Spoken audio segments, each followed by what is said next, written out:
Oke, Assalamualaikum warahmatullahi wabarakatuh. Perkenalkan, saya Andi Ahmad dan Firdaus. Saya dari mahasiswa Pendidikan Sejarah 2019.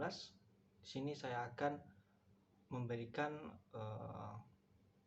penjelasan dari infografis saya, yang dimana infografis ini adalah tugas dari mata kuliah Sejarah Asia Selatan. Jadi di sini saya akan menjabarkannya sebagai pengganti dari ujian akhir semester mata kuliah Sejarah Asia Selatan. Baik, pertama-tama saya akan menyebutkan judul dari infografis saya, yaitu Undang-Undang Kemerdekaan India tahun 1947. Jadi undang-undang yang disahkan oleh Parlemen Britania Raya yang membagi India Britania menjadi dua wilayah kekuasaan independen baru, yang dimana dua kekuasaan wilayah ini yaitu bernama India, yang seperti yang kita tahu sekarang India. Yang kedua ada Pakistan. Pada tahun 1947 pada tanggal 18 Juli. Jadi pada awalnya sebenarnya India ini dan Pakistan adalah suatu kesatuan yang tidak bisa dipisahkan. Tapi dikarenakan ada beberapa alasan sehingga membuat dua negara ini menjadi terbagi. Oke, kita mulai pada pembahasan latar belakang. Ini pada tanggal 28 Februari pada tahun 1947, Clement Attlee, Perdana Menteri Inggris pada saat itu, membuat pengumuman bahwa India Britania akan diberikan hak pemerintahan sendiri secara penuh pada Juni 1948. Jadi dengan itu maka Lord Mountbatten membentuk rencana yang dikenal dengan Rencana 3 Juni atau Rencana Mountbatten. Jadi rencana ini termasuk mencakup dua prinsip ya. Yang pertama, India Britania akan dipartisi, dan yang kedua, pemerintahan yang mengambil alih setelahnya akan diberikan status dominion. Jadi ada beberapa fitur-fitur penting dalam Undang-Undang Kemerdekaan India pada tahun 1947 yang akan kita bahas di sini. Itu yang pertama, munculnya dua wilayah kekuasaan baru, yaitu India dan Pakistan, yang ditetapkan pada tanggal 15 Agustus 1957.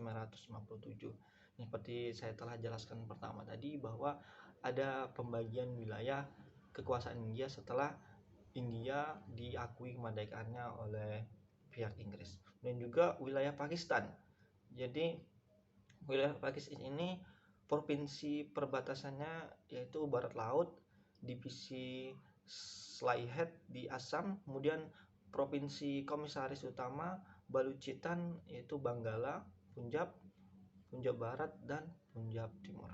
Jadi ini adalah batas-batas wilayah antara kedua negara tersebut. Yang ketiga, ada batas-batas provinsi baru akan ditetapkan oleh sebuah komite yang dipimpin oleh Sir Cyril Ratcliffe. Jadi Sir Cyril Ratcliffe ini akan menentukan batas-batas provinsi baru yang diambil dalam keputusan komite. Jadi Sir Cyril Ratcliffe ini adalah orang suruhan dari pihak Inggris. Kemudian ada konstitusi India dan Pakistan. Jadi negara India dan Pakistan diberikan konstitusi sebagai negara. Kemudian juga ada Gubernur Jenderal India dan Pakistan. Jadi ada pada awalnya India dan Pakistan ini masih diberikan kekuasaan sebagai gubernur jenderal saja. Dan juga ada 6 undang-undang tentang pembagian angkatan senjata.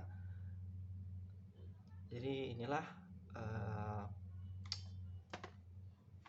rangkaian materi saya mengenai Undang-Undang Kemerdekaan India pada tahun 1947. Dan saya juga akan membacakan sedikit tentang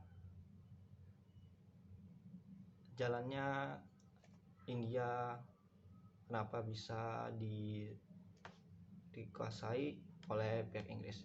Jadi sejak abad ke-17, perusahaan-perusahaan dagang Eropa telah membangun pos depan di wilayah Asia Selatan yang menjadi titik penting perdagangan pada saat itu. Kemudian pada tahun 1797, melalui kekuasaan militernya, perusahaan dagang India Timur dari Inggris berhasil menaklukkan kerajaan-kerajaan lokal dan menjadi penguasa India. Dan juga menyusul pemberontakan besar terhadap perusahaan dagang India Timur.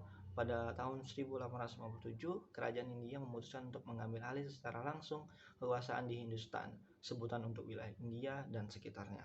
Meskipun upaya pemberontakan tersebut digagalkan, rakyat India masih terus berusaha untuk menjadi sebuah negara merdeka. Jadi dari awal mereka dijajah, rakyat India ini berusaha untuk membebaskan diri dan memerdekakan diri dari para penjajah, yaitu Inggris. Jadi selama bertahun-tahun Inggris menerapkan berbagai hukum yang menekan rakyat India dan menimbulkan ketidakpuasan terhadap pemerintah pendudukan dari Inggris tersebut. Ketidakpuasan pada periode ini muncul dalam gerakan tanpa kekerasan, penolakan bekerjasama, dan pembangkangan sipil yang dipimpin oleh Mohandas Karamchand Gandhi atau Mahatma Gandhi yang kita kenal sekarang ini. Kemudian pada tahun 1929, Kongres Nasional India mendeklarasikan kemerdekaan India. Kemudian Kongres juga meminta rakyat untuk melakukan pembangkangan sipil dan melaksanakan instruksi Kongres yang dikeluarkan dari waktu ke waktu sampai India mencapai kemerdekaan penuhnya. Kemudian setelah Perang Dunia berakhir, Inggris kehabisan sumber daya untuk mempertahankan daerah-daerah kekuasaannya di luar negeri, termasuk India itu sendiri. Kemudian menyadari bahwa kerajaan tidak memiliki mandat dari rakyat untuk mempertahankan daerah-daerahnya tersebut, tidak ada dukungannya dari dunia internasional, dan keadaan di India yang semakin tidak stabil membuat Inggris memutuskan untuk mengakhiri kendalinya atas India. Kemudian pada Februari 1947, Perdana Menteri Inggris Clement Attlee mengumumkan bahwa London akan memberikan pemerintah mandiri kepada India paling lambat, yaitu pada bulan Juni 1948. Kemudian rencana ini dipercepat oleh Gubernur Inggris untuk wilayah India, yaitu Lord Mountbatten. Yang tadi setelah saya sebutkan ada rencana Mountbatten. Jadi Lord Mountbatten ini adalah Gubernur Inggris untuk wilayah India. Jadi dia memegang peranan penting dalam pemerintah India pada saat itu. Jadi Lord Mountbatten ini khawatir tentang perbedaan pendapat yang terus-menerus terjadi antara Kongres Nasional India dan Liga Muslim yang akan menyebabkan runtuhnya pemerintahan internal di India. Kemudian pada tanggal 3 Juni 1947, pemerintahan Inggris mengumumkan persetujuannya untuk membagi India menjadi dua negara merdeka, yaitu India dan Pakistan. Kemudian Lord Mountbatten ini memilih peringatan 2 tahun menyerahnya Jepang dalam Perang Dunia II yang jatuh pada tanggal 15 Agustus 1947 sebagai tanggal dilaksanakannya pemindahan kekuasaan. Pemerintahan kedua negara ini diberi status dominion dan diberikan hak untuk memisahkan diri dari negara persemakmuran Inggris.